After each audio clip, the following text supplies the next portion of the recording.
If I think of a habit that has changed my life more significantly than any tangible thing that we can all do, it's reading books. And specifically though, it is reading books of inspiring people, teams, businesses, and cultures. It's reading about Dr. Martin Luther King Jr. changed my life forever. Reading about Winston Churchill, Mother Teresa, reading about St. Francis of Assisi, reading about history and its great leaders in war and peacetime. Getting that perspective from other people and reading inspirational texts like self-help, psychology, philosophy has changed my life. If I have a question about why are people like this, I go read it. Why do people feel shame? That's weird. Go read a book on shame. How do people deal with grief? I don't know. I was reading books on grief when I was in my teenage years, and I didn't have anything to grieve about yet. Need motivation? Watch the top 10 of Believe Nation because I love it. Hey, it's Carmichael, and I make these videos because in my first business, I was making $300 a month. I quit on my business partner,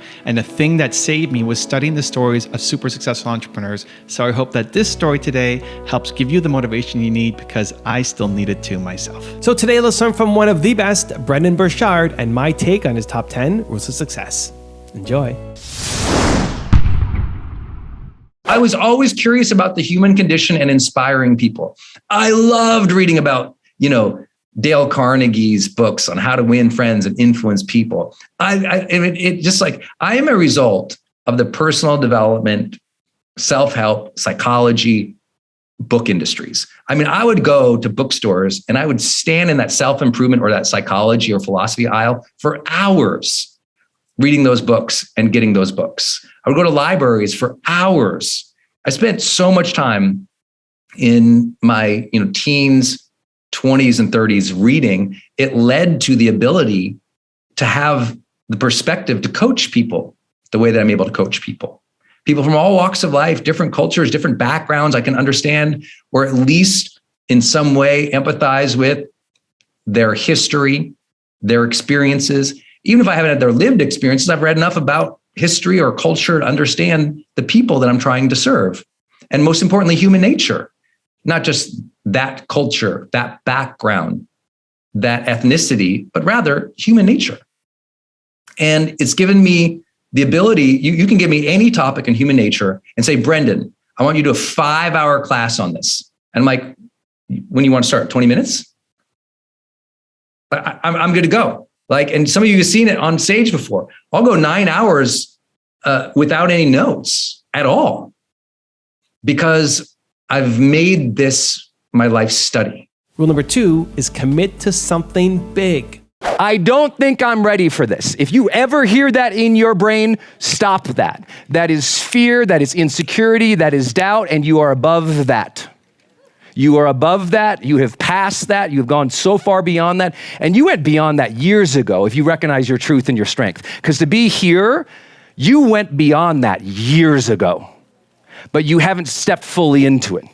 You passed the doubt a long time ago, but you're still letting it win some days.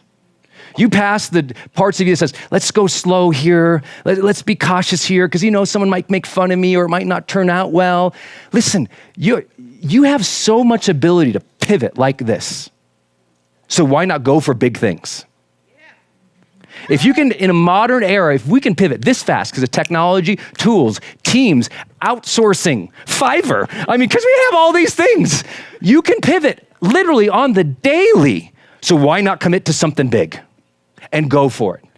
The issue is most people, they'll dabble. They'll go, okay, I'll go for a little bit, but because they can't pivot, they pivot too soon without ever having fully committed to something with boldness in their heart. Rule number 3 is be yourself. Be yourself and be honest.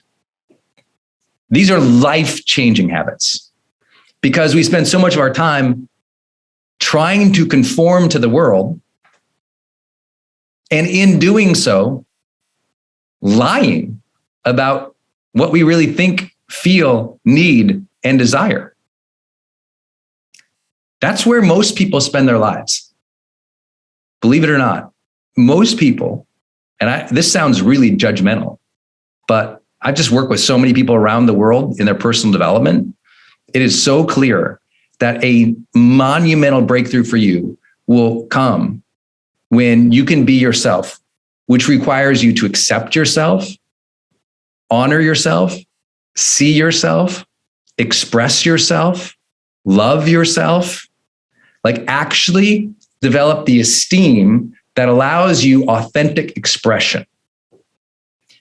And most people don't have the esteem of self that allows authentic expression. That's what be yourself really means. Well, first you have to know thyself, care about thyself, and express thyself. That's what that means, be yourself. First, know, who am I? What's important to me? What do I care about? Care about myself, have esteem. I'm worth it. I deserve it. I deserve to be a unique being in this world who gets to enjoy their authenticity and their creativity and their spontaneity to demonstrate our personality, our strengths, our potential. I deserve that. I'm worthy of that. And to have the practice of actually expressing it, because being yourself requires the actual being part, right? Showing up that way.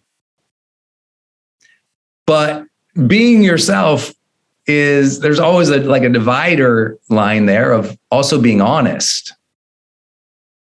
Because what we do is we compromise ourself to belong, to receive love, to be accepted. In our acts of seeking our social belonging and love, we tend to lie about who we are because we want to conform and be like others. See, we want to be like others to be accepted by others, which is not the same as being ourselves. Raise your hand if you follow that on a weird Wednesday. You know what I'm saying? So you hide what you perceive as your weirdness. You hide what you perceive as your inadequacy. You hide what you perceive as what you should be shameful about. And just as important, you hide or you leave unexpressed what you actually think or need or feel or have as goals. Because those might not fit within the box of other people's demands or expectations. And gosh, if you don't fit within their box, they might not like you. This is, the socialization of the human being. This is what we all experience globally, worldwide, in every culture around the world, is this seeking beyond self of social acceptance and belonging that tends to compromise our own character. And until we do real conscious personal development work, we don't know that we're living in the cage of conformity. And this isn't to be, overly dramatic. We all compromise in some ways. We forget to set the boundary of what's truthful, what we really want to desire. We don't share our goals with enough people. Someone says, hey, can you take care of this? And you're like, oh yeah, I got you. And in your brain, you're like, oh shit, I can't do it. I don't know what I'm going to do. But you're a people pleaser. And people pleasers tend to compromise themselves the most. They tend to fail at being themselves the most. And because they're spending so much time placating and pleasing other people, they haven't seen themselves, honored themselves, expressed themselves in a long time. Their expressions of self is actually serving others. Y'all follow that?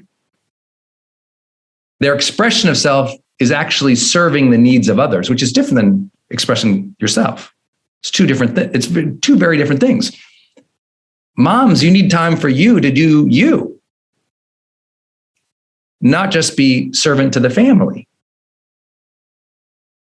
Spouses and partners, you need time to do you, not just be in service only to the relationship.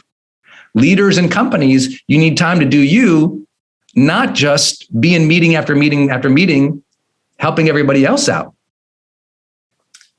Being ourself requires setting those types of boundaries. And I'll remind you, pro members, you got an entire masterclass of replays on this topic of setting boundaries from, 9 different, very diverse coaches with different life experiences, full hour trainings on this topic for those who are the struggling people pleasers out there. Because, many of us have been like that. And at some point, your breakthrough is when you realize that. And this is not making anybody like, wow, Brendon, sure thinks little of us to say these things. I'm like, this is one of Oprah's greatest breakthroughs she ever had, was realizing she was a people pleaser and what it was costing her and her own happiness and uniqueness. So this is not like, oh, woe is us, we're all terrible. It's like, no, every human being goes through this. Again, it's the socialization of the human being. We just have to be conscious, aware of it as we grow older. So my point here is about the habit of being yourself and expressing yourself. Rule number 4 is build a good lifestyle. The habit that I have is building my life for lifestyle. I know not everyone likes the phrase lifestyle entrepreneur or a lifestyle business, but I thought from day one, I'm like, why would I not have a good lifestyle? And what does that mean to me? And I'm continually revisiting that as a habit. Like, what does a good lifestyle mean? Well, it means different things for people. Some people, that means that they just have control of their morning. Like me, I like to have my morning routines. That's a good lifestyle for me because my brain works that way. I'm happy that way. So I have a nice morning routine for myself. Some people, their lifestyle thing is, they just want to live in a certain place. For some people, it's how the house is arranged. For some people, it's how much money they earn. For some people, it's where they go and travel. For some people, it's just what they focus on each day, what their purpose is or their intent is. I don't know what yours is, but I know what mine is. And the habit of continually questioning, is this choice going to help or hurt my lifestyle? So and some of you guys know these stories from my events. Sometimes I tell them as I'm going through events about how I'm making decisions in life and how it's hard. Sometimes you have opportunities that seem so good, but, I teach this formula, how whatever deal or opportunity you're chasing or presented with, always check it against your mental sanity and your lifestyle preferences. Like if you knew how many deals I've turned down, you'd think I'm crazy. But I look at those, I got offered major network television shows. Huge shows by super famous producers and production companies. But I could see that would make a life that I didn't like. It was not the workload or the lifestyle that I wanted because I knew the top people. I knew what Oprah's schedule was, and I knew what Anderson Cooper's schedule was. And I knew what Dr. Phil's schedule was. And I was like, oh, I get that that's for them. That's not the lifestyle I like. I like too much of my own time. And when you're a network, you're there at like 5 a.m. and it's like producer meetings, ratings meetings, show meetings, debrief meetings, planning the next day. And it's like, you're there from 5 a.m. till 10 o'clock at night, if you're lucky. And I was like, I can't do that. I like more time with family, friends, reading. And I like a lot of extra time during the day to wander around like a nutty professor, just thinking about stuff. That's not good. I can't do that one. And so a lot of decisions were made that from movies to shows to stages to partnerships. If I filter through my lifestyle thing, because really, what do I need? What's my ideal lifestyle? Well, a book, a pina colada, and some sushi ain't that much, y'all. So, when it's important, it's like, it doesn't cost me any money to spend the afternoon with my wife. I know what my lifestyle is. And I love that. Like, I just won't compromise on lifestyle for extrinsic rewards. And that's a habit. And by the way, if this sounds like I'm braggadocious, no, this is like one of the things I struggle with the most. It's why I made one of those months of pro workshops on the topic of setting boundaries. I was like, I wonder how everyone else does this. I want to make sure I do a really good job. Because if you feel like your lifestyle is not super great, don't think it's about money. It's about boundaries. And this is really important. And this is the fundamental question here. Do you sense that you have your own way of doing things? Are you doing parenting in your way? Or just like your parents did? Are you doing business in a way that you like, not the way that everyone else in the suits around you did or told you to do it. Like when I was a consultant in a major company, like 70,000 employees when I first started out of college, and everybody kind of walked and talked. They all came out of these MBA schools. I never did that. I had my master's in organizational communication, but I didn't have an MBA. And they all walked, talked, like they all had BMW 3s at the time. I don't know. It seemed like all these new consultants got these BMW 3s. I thought, man, I am not going to spend my money on a car. And I lived in San Francisco. I was like, I don't even need a car. I can't even afford the parking on a car. What is going on with these people? But they came out of fancier schools or fancier families sometimes. And I just thought, I'm going to do this my own way. So I didn't make slides like they made slides. I didn't structure things the way I did my own thing. And it was rewarded because it was like authentic. And even though it wasn't always perfect or good, or even, notice, I'm not even judging. It wasn't even better then. It was just my thing. It's like, it's a habit of mine not to get it right. It's a habit of mine to ask the question, how does this impact my lifestyle? And is that the lifestyle I desire? Is that the time, energy, effort, future value, present experience that I want? Or will that pull me away from that? And this is a conversation that you may have heard me describe separately in High Performance Habits under the term of alignment. The habit of aligning to the lifestyle and the future that you want. And when I'm in alignment with that, because I ask the questions, life is better. Also, to make sure you're actually taking action after watching this video, I've designed a special free worksheet just for this video. The worksheet will highlight all of the lessons learned in this video, as well as pull out our 3 favorite learnings and quotes that will inspire you to actually do something. The worksheet will also give you space to write down what your key takeaways are and your specific plan of action to make sure you're getting results. If you want the worksheet designed specifically for this video, absolutely for free, there's a link in the description below. Go click on it and start building the momentum in your life and your business. I'll see you there. Rule number 5 is avoid problems. You are the agent in your life. You're the key actor in your life. You're the one writing the script. You're the director and the actor. You are the captain of your ship. You are the responsible party in your life for your behaviors and your actions, your situations, your circumstances. That personal agency says, I got a problem. I own this problem. I got to deal with this. I got to face this head on, and I got to problem solve here. And this is where most people, their personal development and personal growth becomes stunted very early on in life, where there's a problem and they want somebody to ride in on that proverbial white horse to save them. They got a problem and they don't take ownership of the problem. So they lack personal responsibility. Think about those 2 deleterious effects on someone's life. If early on in their life, they have problems in their life, but they think someone else is going to solve it, so they don't engage the problem. They avoid the obstacle. They don't face it. And at the same time, no part of it is ever developing personal responsibility or ownership to the circumstances of life. This is how you get people who develop what most philosophers would call apathy towards life, like a laziness towards life, because I'm disengaged, not my problem, right?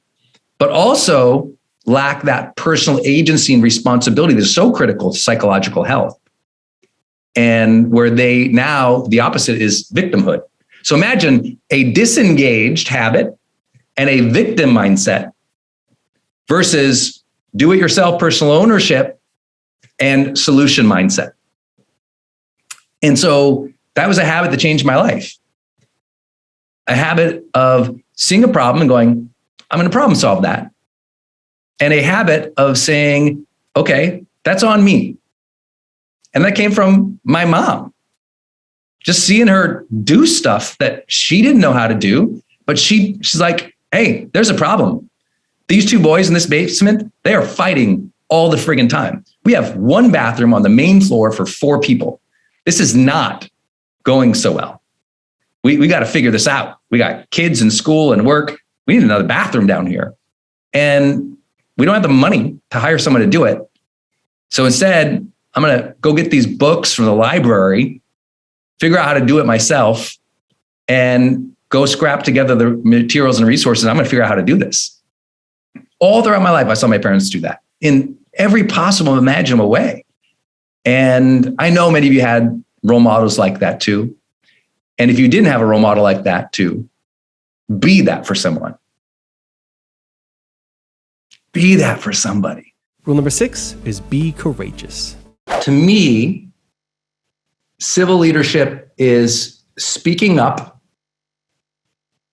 and acting.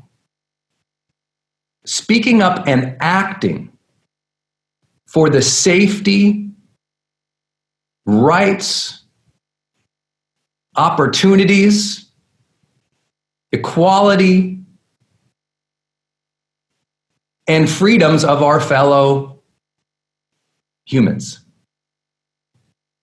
of our fellow citizens, of those in our communities and our nations.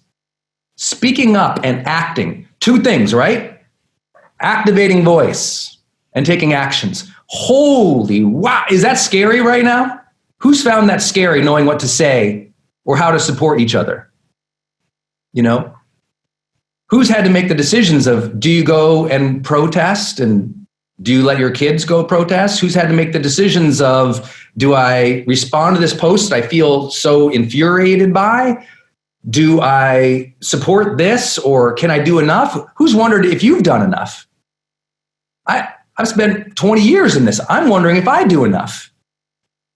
Genuinely.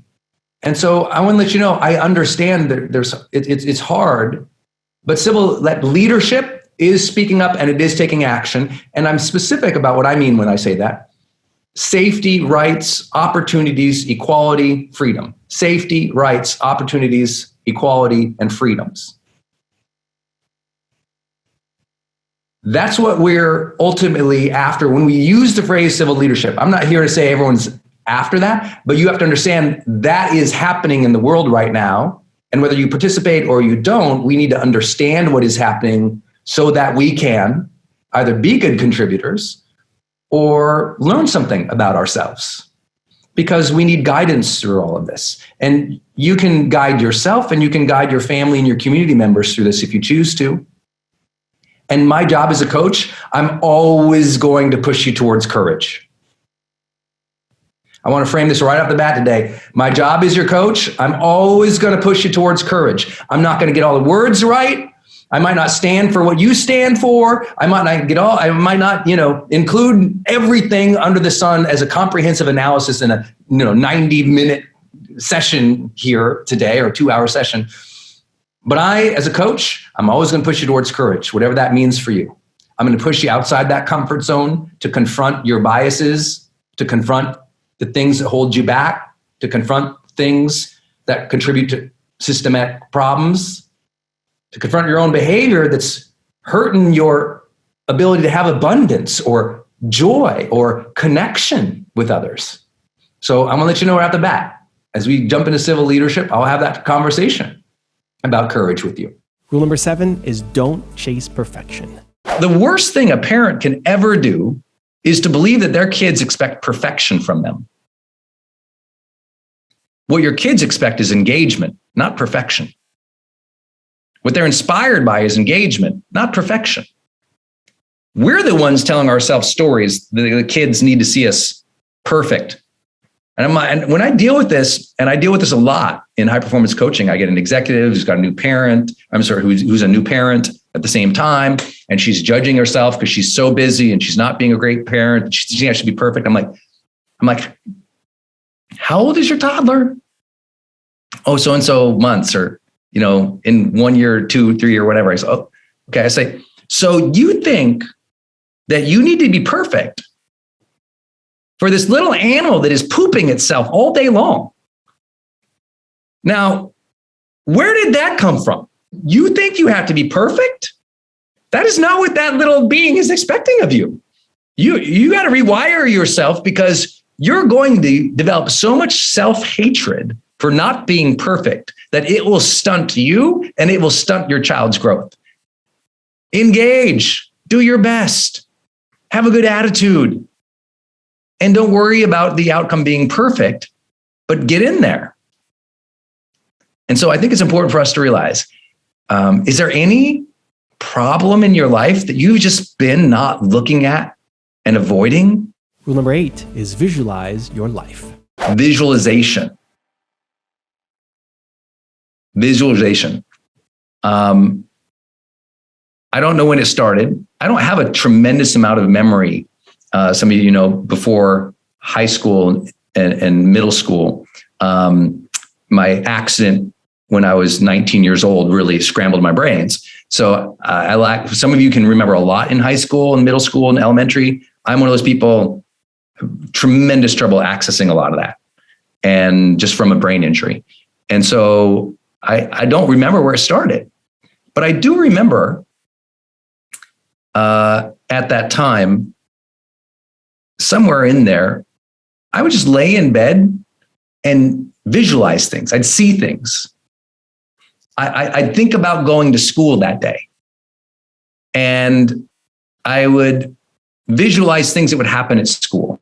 Sometimes just fictional things, here I am walking up to that girl I like. We're having a great conversation. We're making out at my locker. Never happened. Don't worry. But they're not all visual. I'm not the law of attraction guy, because I would have made out with all the girls in high school. Didn't happen. Just letting you know, law of attraction, screw you, didn't work. You got to actually talk to people. Anyway, I think that I developed this capacity to visualize and see things. And some of them were make-believe stories. And some of them were just imagining how a situation would go. And to this day, including this morning, when I wake up, I lay in bed and I just kind of see what was maybe already playing out. If it was a dream, I just try to visualize and see what's happening there. Or as soon as I become conscious and I start thinking about the day, I imagine the day. I imagine what's on the docket for today. I don't look at my calendar. I don't look at my phone. I just, I see something and I imagine it going really well. And so as I see it and I imagine it going well, I also see it going terrible and how I would deal with it. Right. So today, I did not visualize this situation I had this morning. I actually visualized some travel. I have travel later on this afternoon. And so I was thinking, okay, I have to travel today. I want to have a calm energy as I pack, because usually I'm packing 90 miles an hour and I'm all frenetic getting out of the house. I don't want to do that. Okay, I'm going to be on a car ride today. So I'm seeing myself in the car. I'm talking to some people. All right, I'm going to call some family and friends today in the car ride over to the airport. And I'm visualized. Or sometimes it's not, the dream or the day.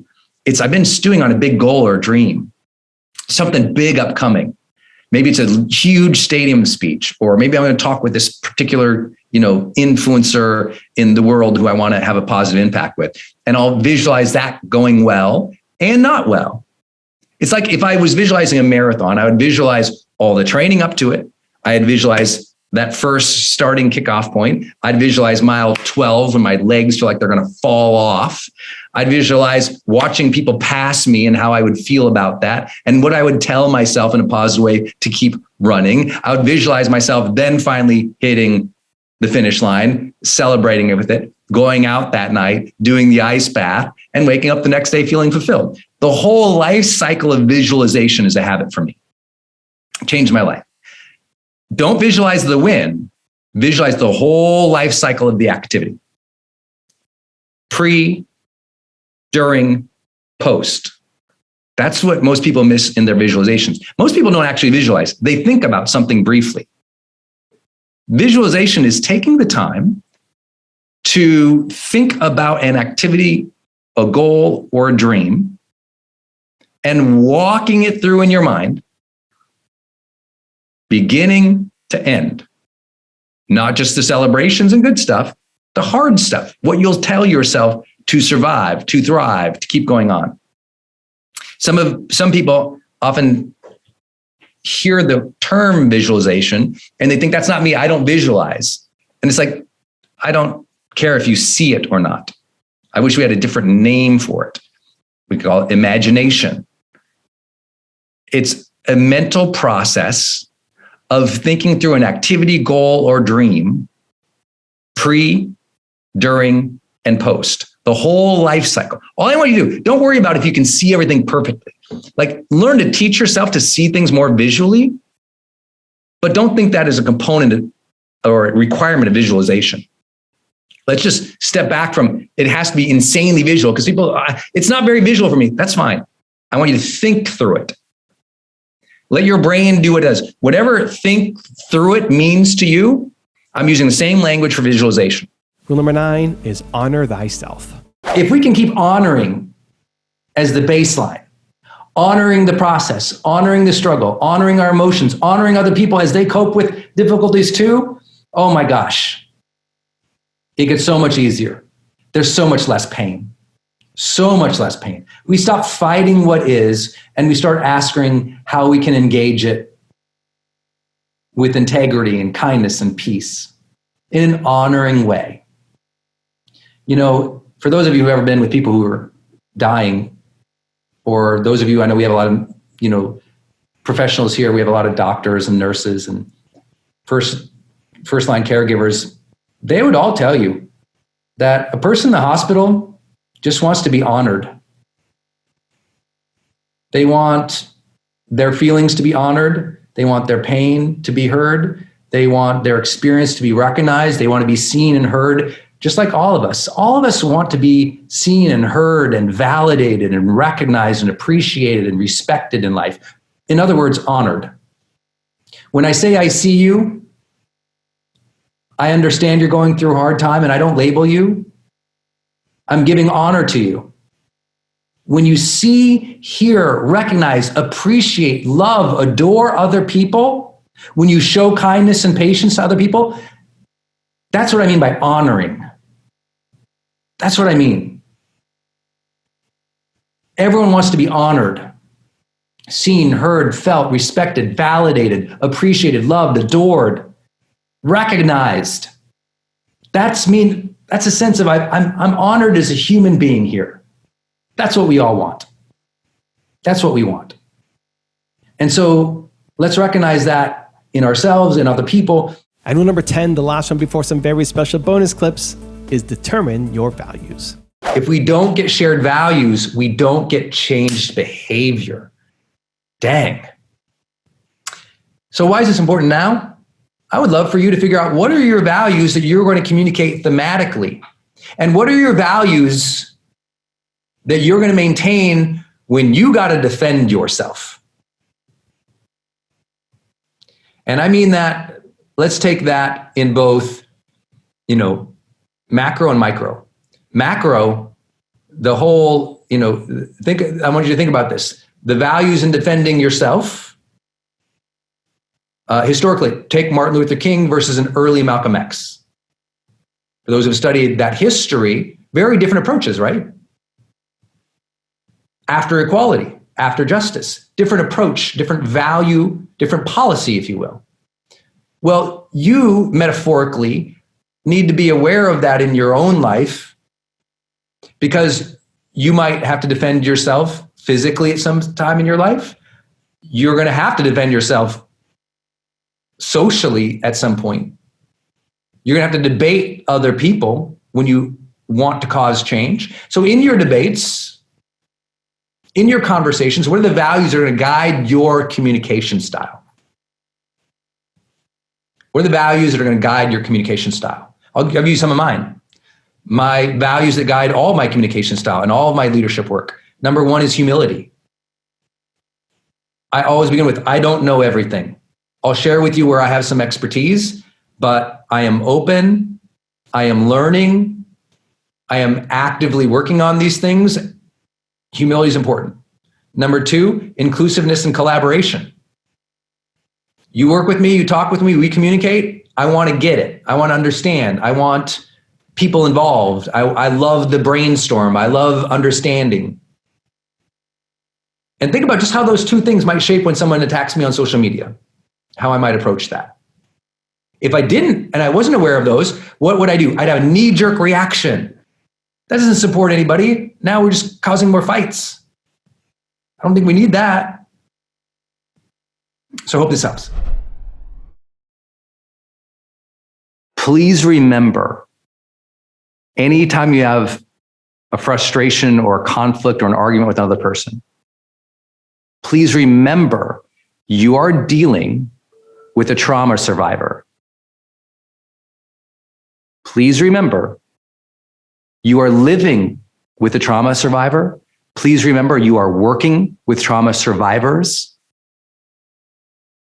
You yourself have survived traumas and struggles, unfortunate incidents, brutalities, difficulties, awful situations in your life. You survived them. You're still here. You're still working through. You're still showing up. You're still working on yourself. If you can put the humanity in the other person and realize they have also struggled and, more importantly, survived traumas, this will allow you to now be more compassionate, empathetic, patient, and understanding. Because raise your hand if you think sometimes you're in a conflict with your spouse, your partner, or someone at work, and they might be acting out from old triggers and traumas. Raise your hand, right? You think you're fighting about the vacuum cleaner. They're fighting about something that happened in the 5th grade to them. Raise your hand if you know what I'm talking about. The person you're dealing with in that moment, we always teach like freshmen in college about conflict. You're not actually there in the moment with that person. One of you is probably in high school or in elementary school. You're in a situation or a moment in your past that's being triggered to bring up all these emotions, and you're acting out from the emotion. That's usually unconscious for most people, isn't it true? The more therapy work, the more coaching, the more perspective, the more self-improvement, the more healing you do, the more you're aware of those things coming up, and they will come up, as we'll talk about in my next point. But if it's true that something's come up for you and it's uncontrollable or it's upsetting, it's happening for the other person too. I had a great interaction with a person at work one time that I learned a lot.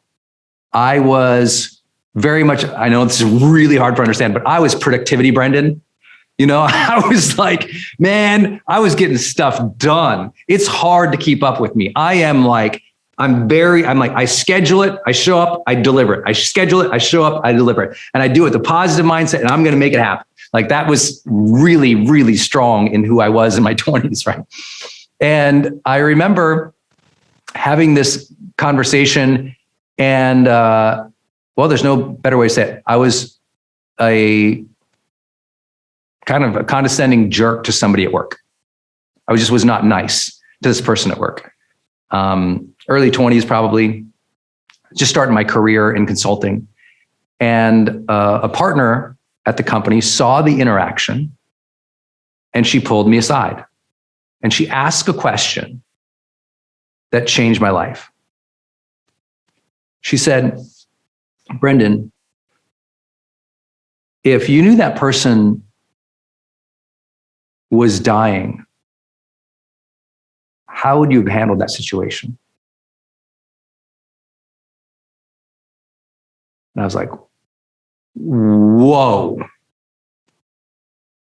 I mean, it was like, I literally went into tears. Like immediately, the second she saw it, she said that. Immediately went into tears. It was like, whoa. Now, let me ask you that. Think about the last argument or conflict you had. What if that person was sick? What if that person was hurt? What if that person was dying? Trust me, I know how the pessimists and the people who don't like personal development would receive this conversation right now. Oh, Brendon, here he goes. You know, I get it. Trust me, you're not the first persons I've trained on this topic. Oh yeah, sure, Brendon. Now I'm supposed to, every time I think about having an argument, think of that they're going to die. Sure, it's practical.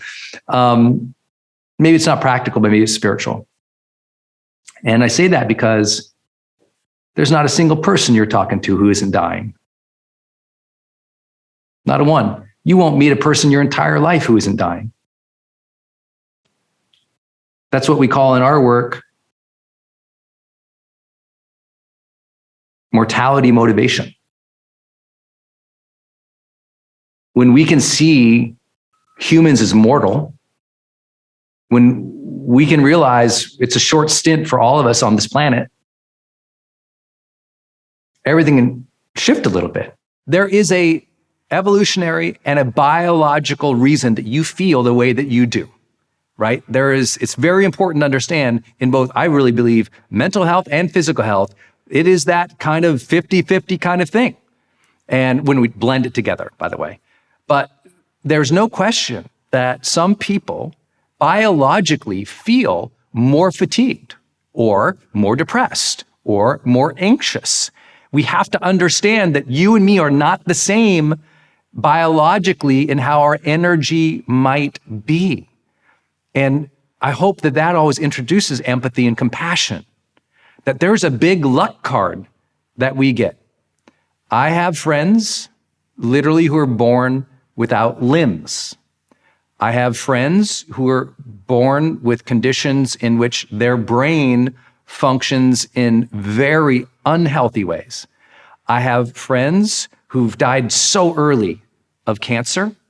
I have friends who have struggled with mental health. I have friends who've committed suicide. I have friends and family who struggle constantly with all sorts of biological health issues that is quote unquote not their fault. And it's important to realize that.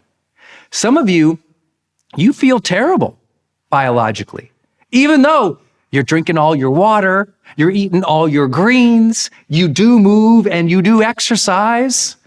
And so I'm here to say there is no preaching. We all have to take the cards we've been dealt and figure out how to care for ourselves, how to optimize the best that we can, how to improve, even if it's a little bit, incremental by incremental.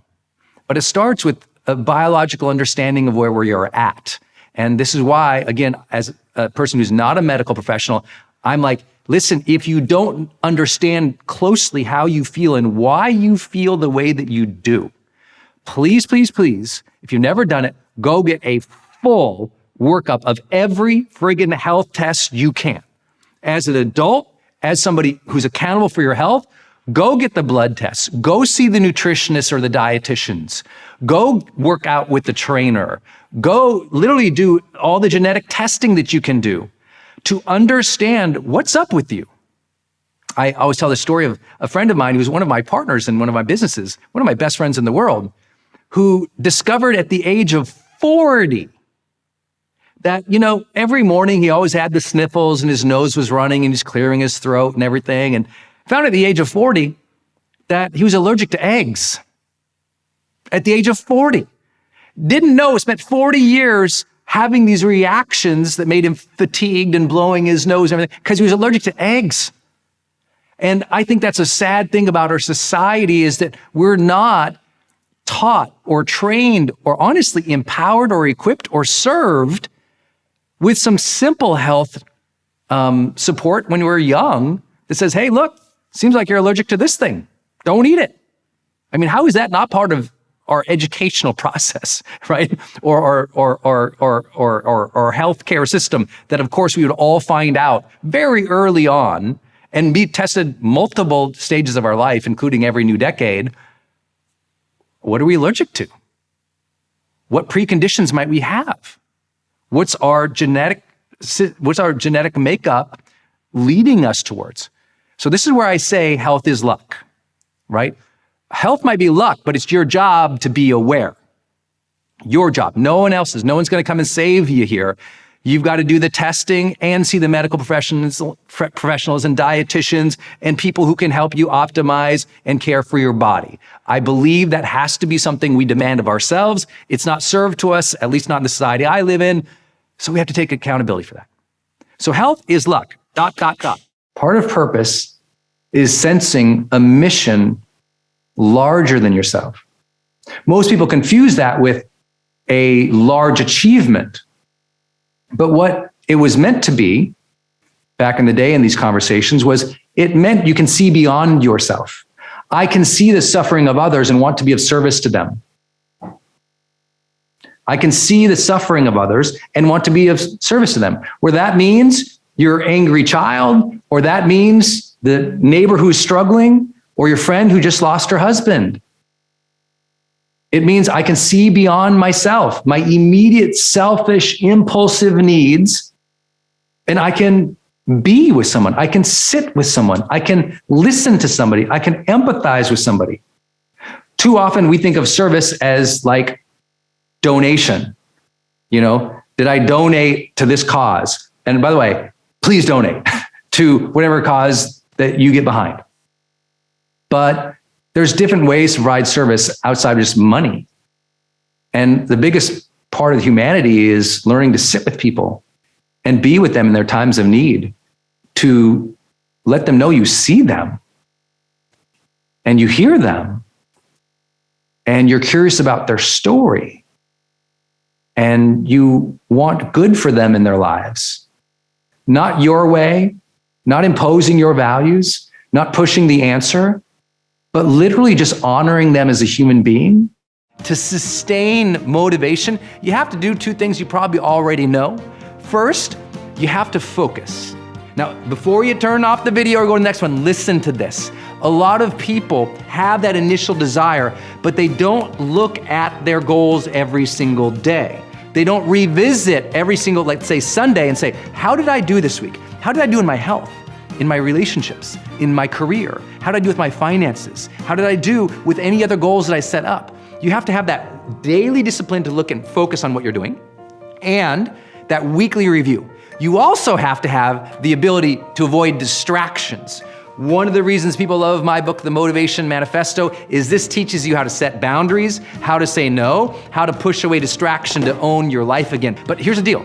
When you're focusing on something and you're really dialing in, it also brings your full presence into something, so you perform at higher levels.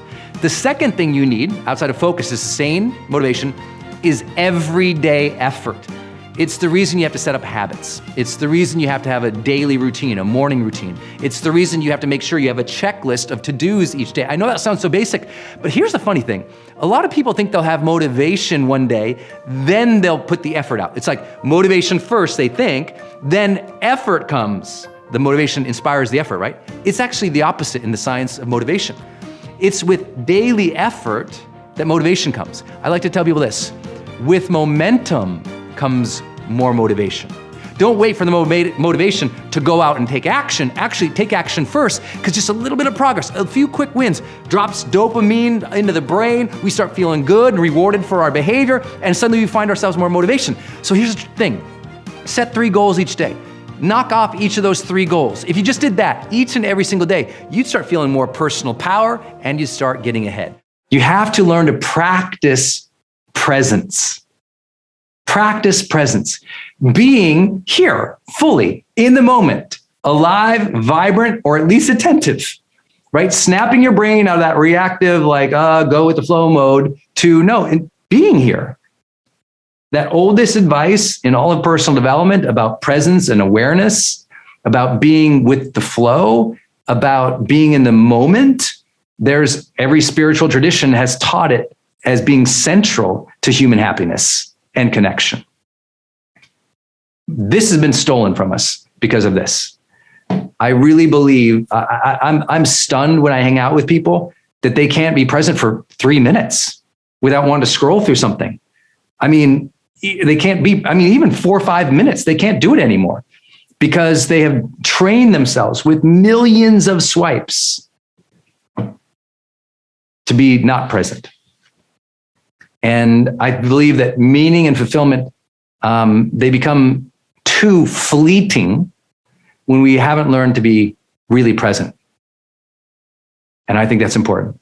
Learning to be really fully present and pulling that from ourselves. There's plenty of times, I mean, if you saw my schedule, you're like, how do you get present? I'm like, I've trained myself. Otherwise, I can just be pulled in the next thing. There's always a million things going on around me, and I have to learn to just zoom right in and be here with you. You have to teach yourself to do that too. Because the more days that blur by, the less sense of meaning or fulfillment you have. You can be busy, but the days don't blur by, right? I'm incredibly busy. I'm actually, this last 2 years, I can't believe how busy we got. But during that time, present. Forcing myself each day to get present so I can recognize and appreciate those little moments. So I can create the connection with other people. So that I can sense that spiritual aliveness of being here now versus hoping one day to arrive to something. And that practice of cultivating presence, of, I would say, and I know people don't like when I use this phrase, but demanding presence. I demand of myself to be present. Because I know when I'm not, I'm like, Brendon, get present. Okay. So I might bounce in place, take 10 deep breaths just to reset my brain and my body. Whew. And that 10 deep, maybe you do it right now with me. Just stand up wherever you're at, bounce in place a little bit, take 10 deep breaths. Recenter yourself to the moment and keep going. And that way you can observe life. Many people, they'll work their whole career, then they'll retire, and then they'll retire, and they'll finally be like, oh, wow, look at the color of the trees. This is amazing. Wow, life looks pretty good. And they didn't even see it for 5-6 years. They missed all of it. Even though they were amidst all of it, they just missed it. You have to teach yourself to be with it, to be here. Meaning and fulfillment is so much, as much as we can define it and have a destiny mindset, we can feel it. Like, I do it for, like, if I have a great dinner with Denise, like things go great, we just have a nice conversation, I'll walk away and I might be like putting things away and just literally think in my mind, what a blessing. God, I made it. Thank you so much for this blessing to be here with my wife. What a great day. What an amazing moment we just had. You know what? Years later, I'm going to cherish that dinner. Simple as that. It's what we say to ourselves in the minute and after the minute that really defines how we feel over the long term. Isn't it true? I mean, the little moments, if you can celebrate them, be there for them, give thanks for them. I believe the more you give thanks for the moments in your life, the more meaning you find. The more you give thanks for the moments in your life, the more you feel fulfilled. Even if you feel years away, even if the next big thing is out there, it's okay. Right now, you're feeling it. That's what presence is. It's about feeling the day more. You hear me teach this now for 20 years. It's like you have to learn to feel life. If we don't feel it, then what's it about? And you're not just going to suddenly one day feel it, because you drank a bunch of coffee. Maybe you are, but you're gonna imagine me on caffeine.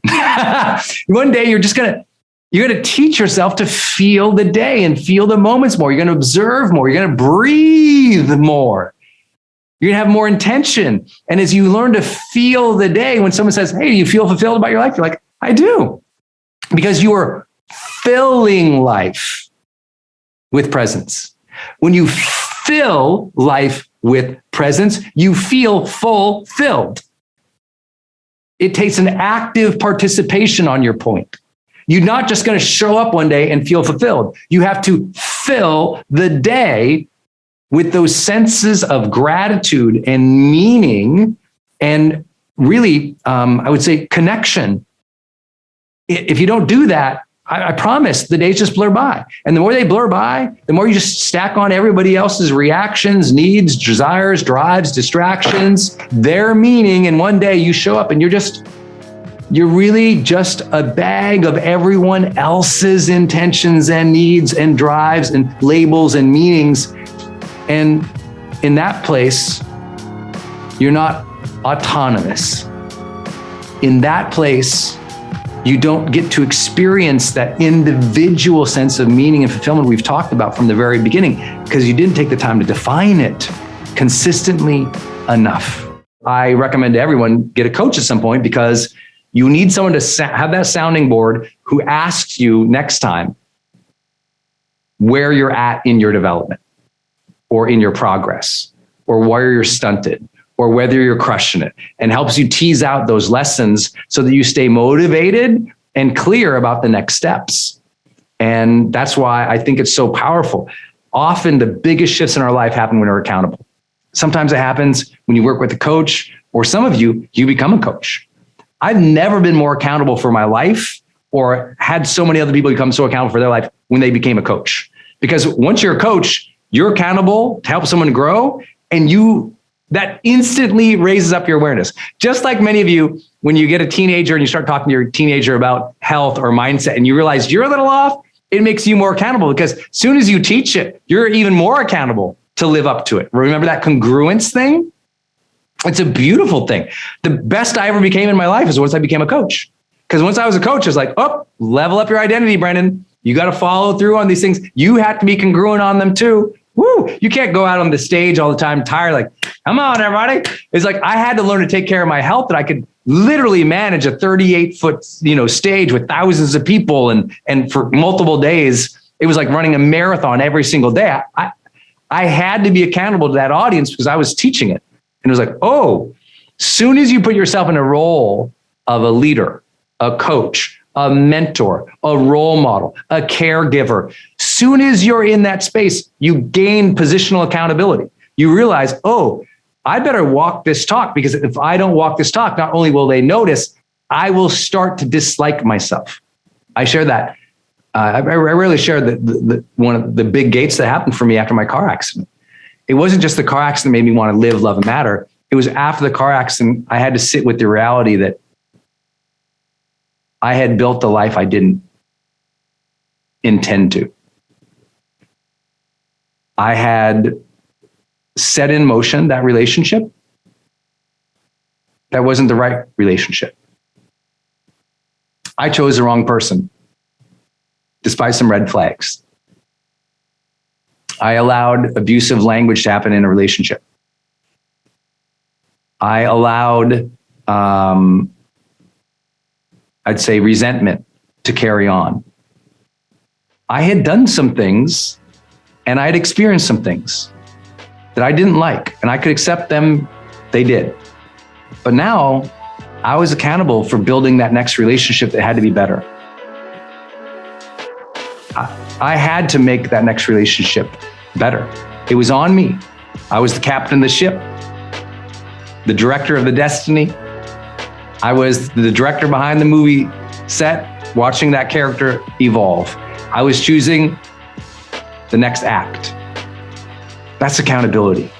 That's a great thing to have in life. Just challenge yourself. Just challenge yourself.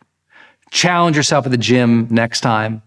Challenge yourself when you're on the road next time to go a little bit further. Challenge yourself to get a little faster. Challenge yourself to be a little more mobile or flexible. Challenge yourself to stay a little longer in that yoga pose. Challenge yourself to reset your mindset after you get angry or hurt or down. If you're not challenging yourself, who is? I know people say, but Brendon, isn't perfectionism such a problematic thing in mental health? I'm like, totally. That is the super thin slice.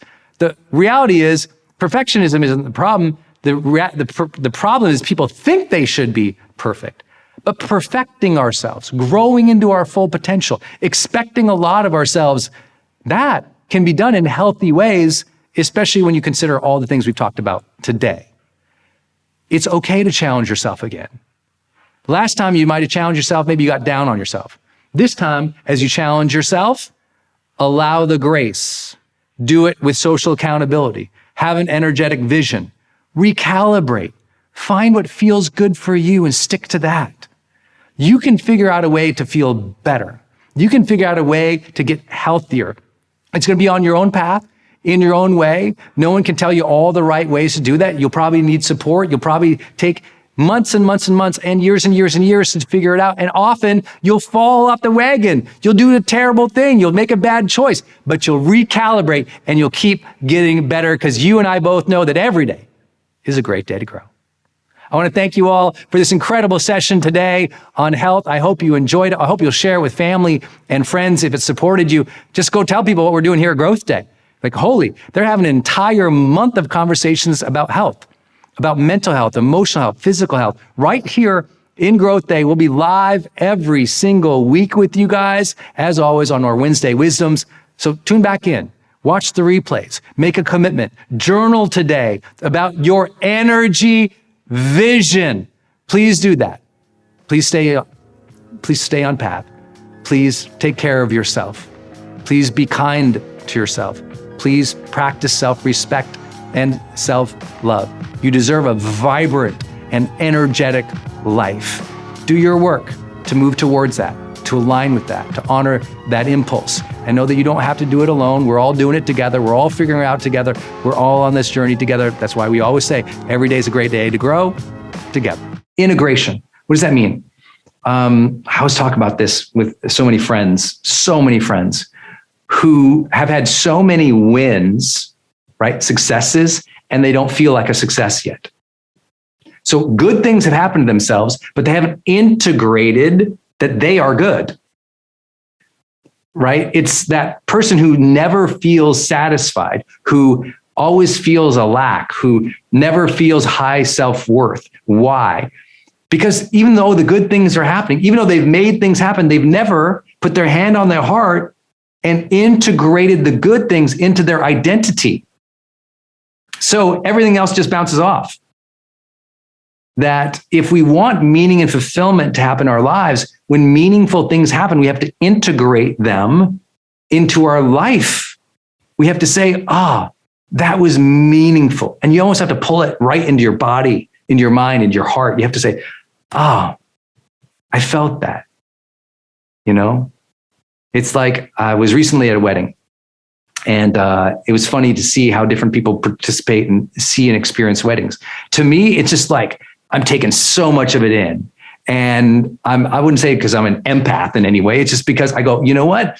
This is one time, one day this gets to happen for them. Let me enjoy this with them. Let me bring some joy to this with them. And let's make this day meaningful. People know to do that. Make this day meaningful. Make this day meaningful on a wedding day or on a Christmas or on your birthdays. And then the rest of the days of the year just blur on by. Well, I think that first you have to choose to make it meaningful. That's what we do at weddings, right? But then you also have to stop and feel it and integrate it. I had a great mentor of mine when she found out I was getting married. She said, Brendon, here's what I want you to do. At your wedding, on your wedding day, after the ceremony, I want to make sure that you pull aside your bride, Denise, 3 different times and make a meaningful moment with her and really integrate it into your memory and into your heart. It's the best piece of advice I got ever about my wedding day. It was like, right, make a moment, feel it, and really integrate. Take a moment to pause and take in life. Your newborn is finally starting to walk. Those are the moments where you take that in and you just pull it in. You integrate that into your life as a meaningful moment. But a lot of people don't take that same idea when they have successes in life. Good things happen. And so even though they have all the reasons in the world to be fulfilled, they don't feel fulfilled because they've never stacked or integrated all those good wins. They haven't taken a moment to think about them and to feel them and to be grateful for them. When people have clarity about their future and clarity about their purpose, it tends to come in different categories here. Okay, so let me give you some of those categories. First is yourself. I know that sounds like no duh, Brendon, but this is yourself in terms of your identity. This is yourself in terms of who you are becoming. And this is yourself in terms of your self-worth. Okay, I'll cover those 3 elements here in a second. Self, in regards to your identity. Who am I? Self, in terms of who you are becoming. Who do I believe I am meant to become, or do I desire to become? And self in terms of self-worth. Am I worthy? These questions make you either feel connected as a purposeful being, or they make you feel terrible. And so let's explore them. Your identity. I always ask this in my seminars. If you've never done this work with me, it's from one of my other books called The Charge. And the charge being like the amp, like the battery pack, like, the subtitle was Activating the 10 Human Drives That Make You Feel Alive. The book is called The Charge. And one of the things I started asking people to do in high performance work was to share with me, to generate and share with me, what are the 3 words that would define the best of who you are today? Like if you had to describe yourself, like let's say you went on speed dating and you sat down across from someone and the question was, okay, share the 3 best parts of you and with using one word, describe that now. It's kind of like that, right? It's like, what's the 3, like if I had to describe the best of who I am in 3 words, what would my 3 words be? What are your 3 words? Like, what are your 3 words that is the best of who you are? Or if you struggle with that, the 3 words that would describe the best of who you want to be. I want to make sure that you have your 3 words. And I want your 3 words on a board, or I want the 3 words on your mirror, or I want the 3 words next to your computer. And every day you look at those 3 words and go, today I'm going to be this. At midday, am I being this? At the end of the day, was I that? We need to develop a purposeful sense of being and remind ourselves of it. If you don't feel this day, it's very likely tomorrow you're going to be like, I don't feel purpose. And you forgot that feeling the moments of life, that's presence, is part of purpose. And to feel them even more, you bring in intention to it, right? To feel the day, you have to have the intention to feel the day, right? Intention precedes feeling. But most people don't know that. They have a feeling, then set an intention. I don't like this feeling, I'm going to change. But when you become more conscious, you say, oh, I'm going to enter this next situation intentional. It asks, what is it that I would love to experience or make happen in this next moment? Oh, I'm going to go play with the kids, or I'm going to go teach my kids math. Okay. I'm going to go teach my kids math. Let me not just show up, plop the book down, look at them and go, what are we doing? But instead, you say to yourself, okay, I'm about to go teach my kid math. How would I like to do that as a parent? How would I like to show up? What would I like that learning experience to feel like between us? Father and son, mother and daughter. What do I want that to feel like? Even if they don't learn well today, what do I want the end of our learning session to feel like for them? What association do I want them to create with learning math today? Now notice, that took me, I think I clocked it right, just under 30 seconds to ask those questions of myself. Intentional living doesn't take that much longer. It's like a beat before going into the situation. Let me take a second here to enter the situation more intentionally. That is the process of bringing purpose to a situation. Right now, I'm using and replacing the word intention with purpose for a specific reason, because people get all lost in airy fairyland when they talk about purpose. But ultimately, purpose looks a lot like daily intention. And the more daily intention you have, research shows the more you say you have a purposeful life. Notice, it doesn't say you earn more, built more, did more. It says the more daily intention you have, the more you sense your life is purposeful. That first thing we all want a greater sense of is aliveness. And I always come back to this, right? Reinvent your life for what? Well, could you reinvent your mindset, your habits, your peer group, your work efforts, so you have a greater sense of aliveness? Aliveness is that sense of vibrancy, of being, of passion, of presence in spirit in the moment. We all want to feel that. The good news is we can usually get aliveness to exactly what, Jonathan Fields talks about, which is savoring the moment more. We can feel greater aliveness when we up our health, right? Get better physical health, to have more energy. We can feel that. What else do we reinvent towards? Well, we always talk about another corner of the triangle of being about connection. Specifically, we want connection with ourselves and connection with other people. This usually is about the area of your life called relationships, right? We want to improve, deepen our relationships, increase intimacy and vulnerability, just feel more real and connected with other people. Sometimes that changes your communication approach with your partner or your spouse. Sometimes that changes your partner or your spouse. I'm just teasing y'all. I don't know what you need to reinvent, but it is a major area of concern, isn't it?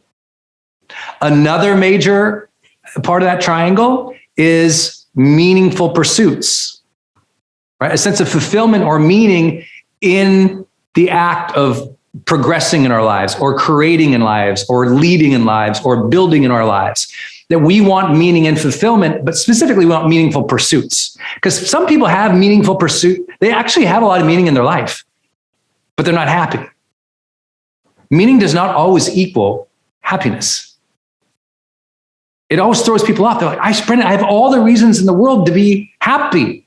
I have a meaningful life. I don't know why I'm not happier. I'm like, oh, well, meaning and happy they're different things, right? What can add on to meaning to make it more happy is aliveness and connection, but also pursuit, right? We are human beings. We love to chase something. We love to build something, to be in progress, to be in motion, doing something meaningful does bring us more happiness, right? You can have happiness without everything being perfectly meaningful, right? I can eat a piece of chocolate with green tea and I'm happy. There ain't nothing meaningful in it. It's just a moment, right? So you can have happiness separated from meaning, clearly, but when we are pursuing something that matters to us and brings fulfillment, that makes a difference. And of course, in the middle of that triangle of aliveness, connection, and meaningful pursuits is growth. The sense that we are growing. Now, I've taught you this growth day model many times, so I won't belabor the point, but I do want to always re-aim us at those things. Because after 15 years of coaching people one-on-one and in large groups, there's no question to me that after we have security and safety in some level, those are the things we're always striving for more of. More aliveness, more connection, more meaning, and more growth. Personal growth and purpose is something to be cultivated on a very regular basis. Otherwise, you lose touch with it. Just like most people say, I lost my motivation. I go, you didn't lose your motivation. You lost the practice of paying attention to the things that matter to you and using your mind to rev you up for those things. That's all. You started going through the motions, and so you lost the motivation. You can still do the same thing, but instead of just going through it unconsciously, bring conscious intention. By bringing purposeful being to a thing, it changes. Well, as you learn to make being a purposeful being happen on a more regular basis, I promise you can shift. And that's the hopeful message for today. I know sometimes you watch something like this, you're not in a good mood. You don't feel good. There's been a travesty. Something's going on in the world you don't like. And your day is just kind of like all over the place. But that's why we're here.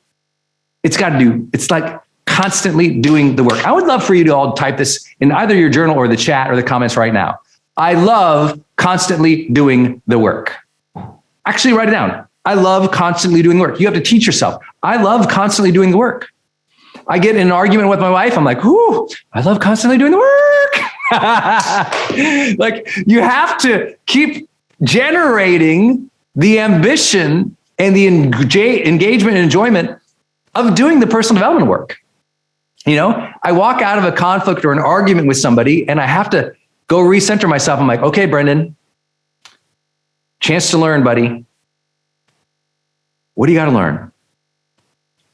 How can next time be better? How do I really want to show up? How can I repair this? How can we improve the situation next time? How could I approach it differently? What can I watch for next time to make it better? Let me try. You got this next time, Brendon. Be graceful for today. You got this next time. A little more intention. Okay, here we go. Just over and over and over. Giving yourself the grace to learn, to enter the next situation more intentionally. That's the stuff of purpose. You want to feel more meaning and fulfillment in your life? Think about life more. Read some philosophy. Read some great biographies of people who did great things. Expand your vision. And as soon as you expand your vision, there's a different sense of, I would say, emotion and motion in life. Expand that vision again. Open up that ambition again. Now, most people don't do that because, well, you don't understand, Brendon, I got disappointed. I failed. They don't believe in me. I'm like, and if you let every disappointment or failure or discourager out there pull at your life philosophy and where you're going in the future, if you forget that you are destined for greatness by God, or you are destined for goodness by a higher power, or if you don't believe in any of that, if you forgot the connection to your own future in which you want abundance and joy and amazing things for your family, well, then we got pulled into the mud, didn't we? The first big gate of personal development that I believe everybody goes through in their own journey to maturity, happiness, fulfillment, aliveness, connection with others, ultimate life satisfaction, that first gate of awareness the first gate of personal change is awareness. Now, I know some of you already know this, but think about this. In any given moment, we can be aware of our feelings, of our environment, of how our emotions are affecting our minds, of our decision-making, of our surroundings, of God, of universe, of connection to this very moment. In any given moment, awareness can ebb and flow, can't it? And sometimes in your life, I know some of you feel this way, you're going so fast, there's so much on your plate, you're so busy at home and at work, everything's going 90 miles an hour, and it feels like you're so torn from happiness or torn from the moment that you don't feel connected. And that is when awareness is sort of out the door. And that's why in the last decade, the topic of mindfulness, went from sort of a subtle art to like a societal need.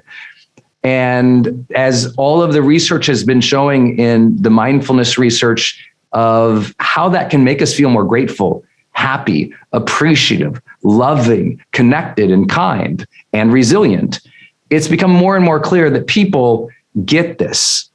But you don't go through the gates of awareness all the time by choice.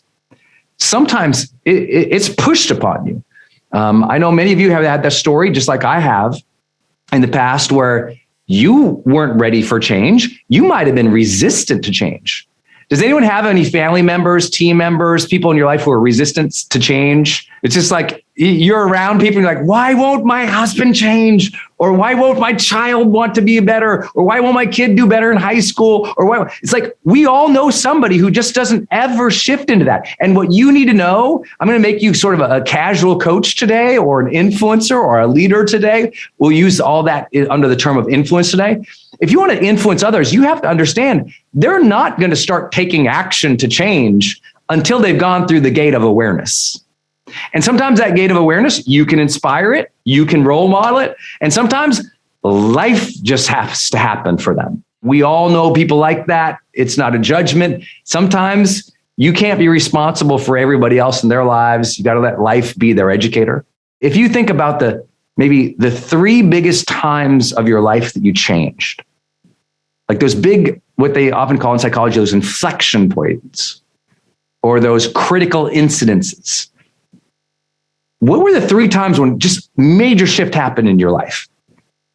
I promise there was a major gate to awareness that opened up for you. Either it was an insight, an aha, maybe you're like Eckhart Tolle, you're just laying in bed and all of a sudden, woo-wah, awareness and presence enters your life. A new level of consciousness lands on you. Wonderful. Maybe you had to go through something. It was a divorce, a business ending. You got fired. Somebody said no. You got in a health challenge. An accident happened. For me, as you know, an accident happened. I got in a car wreck, and it was the ultimate perspective check. At that point in my life, I thought I wanted to die. At that point in my life, I'd been suicidal and depressed.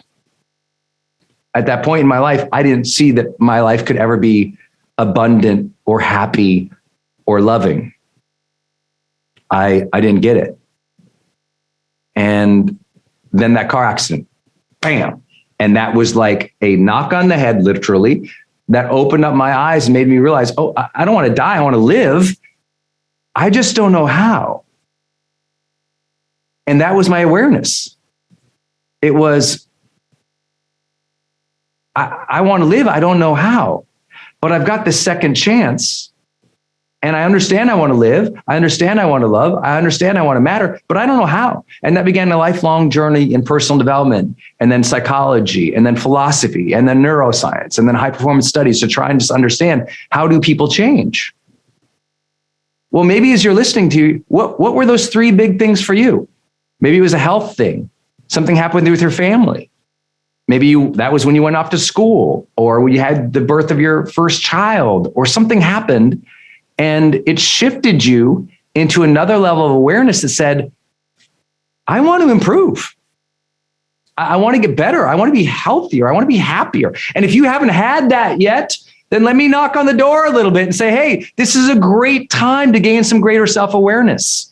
Without greater self-awareness, we aren't resilient. We aren't authentically confident. We aren't vibrant. We aren't healthy. We aren't able to deal with all of the chaos without conforming to everybody else.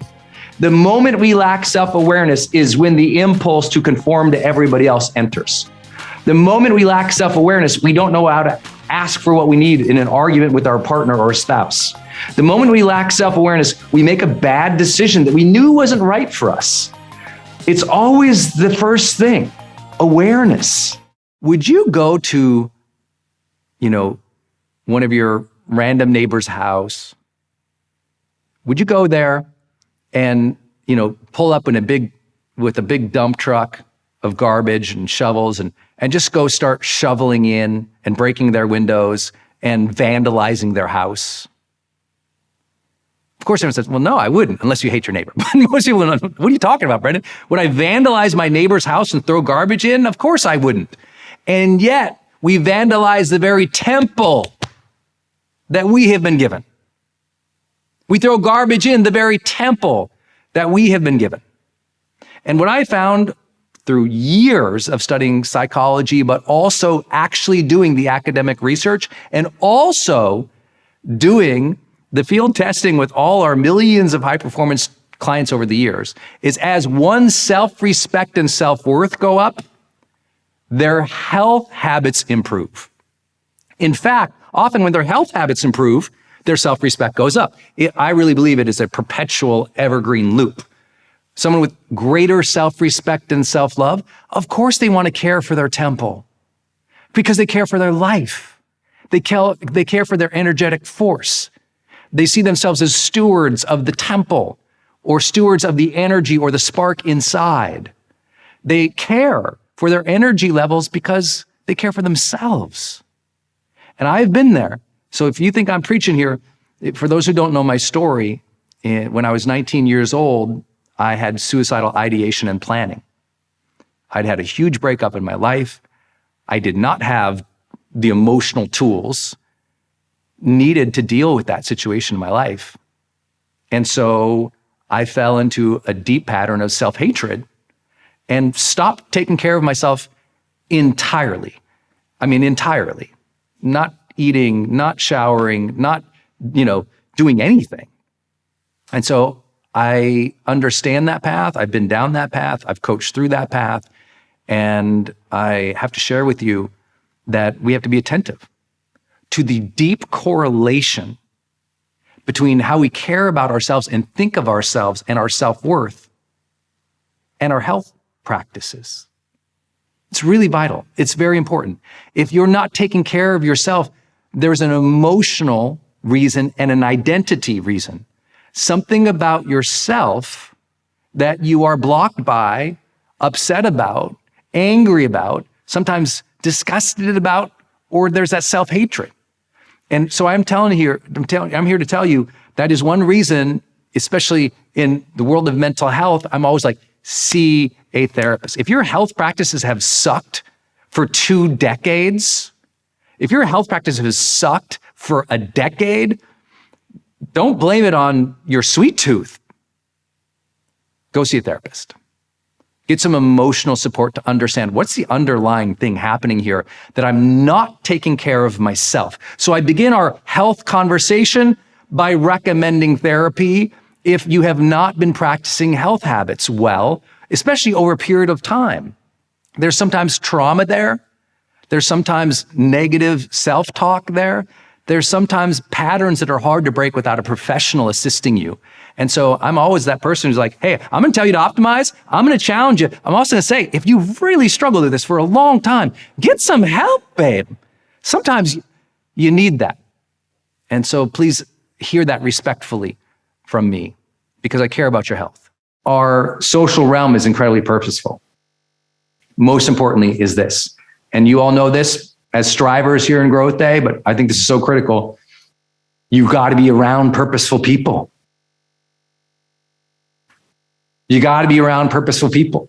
If you feel like the people around you aren't as purposeful as they should, send them to growthday.com. It's like maybe they need a little training. A lot of people need training on this topic. Just like my friend I told you about, the woman I was coaching, who she'd never been trained to ask the question, what would make her feel fulfilled? Most people have never been trained on purpose either. But getting around, striving, giving, generous, kind, compassionate, high-performing people will completely make you feel different about life. I think about my friendships and the people in my life. They got a lot of purpose. And it doesn't mean they have this end game. It means they're living purposeful lives with great intention and appreciation and presence. So they're awesome to be around. Do you have 5 people who are awesome to be around in your life? Like awesome and purposeful. If not, time to meet them. What you find meaningful and fulfilling tends to come from things that you are doing, meaningful pursuits, that you find intrinsically and deeply interesting or passionate or even obsessive, in that you're like, I just love this thing so much. And the more that you love something, the more that you tend to find it to be fulfilling. And so we've got to allow ourselves to pursue our interests and our passions to the place of love. That when you have love in your life, you are more in connection with what will make you feel fulfilled, and it will be in more connection of what you will later on ascribe as a meaningful life. I've never met a person in all my years of researching personal development, reading all the great biographies, being with psychologists and sociologists and psychiatrists, and being with people in hospice at the end of their life. Never met a single person to talk about, think about, write about, research, or experience a meaningful life absent of love. Not a single, never done it. I haven't read a spiritual text that love wasn't the center of what humankind's meaning is. I've never read any research that has found a happy person who didn't have deep, meaningful, connected, and loving relationships. I've never met someone who attained, the remarkable status of a billionaire or a multimillionaire or the CEO or the most successful person or expert in their field who didn't love what they were doing. Maybe they didn't love it every day. And that's a mistake, that every day is supposed to be perfect and joyous and abundant and, oh my gosh, perfect. No, there's lots of days that aren't, but they're on what I would call a loving path. They're on a loving path. They love what they're doing. They might not even know what the career is, but every time they do that one thing, they feel a connection to it that's different than other things. There's more interest, more passion, more depth, more excitement, more something there. And we haven't been taught to pursue those things. Especially when we're young, we're taught to pursue avenues that lead to a specific result that society has said is good. We'll do this job because it leads to that salary. Instead of asking, what do you like doing? What are you interested in? What draws your passion? What do you love actually spending your time on?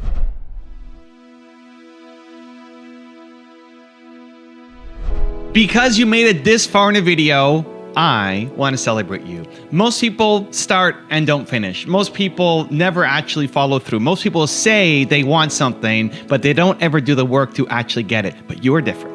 You are special. Believe Nation, you made it here all the way to the end, and I love you. So as a special celebration, if you put a hashtag believe down in the comments below on this video, I will showcase you and celebrate you somewhere on the screen in a future video because you are awesome. For 10 more amazing rules from me, check the video right there next to me. Continue to believe, and I'll see you there. Everybody's got an opinion on what you should do with your life. From the moment you wake up, before you've even gotten up, there's a whole bunch of people out there who have an idea for what you should do with your day. Whether it's your friends or your family or your coworkers or your boss or your team or your employees,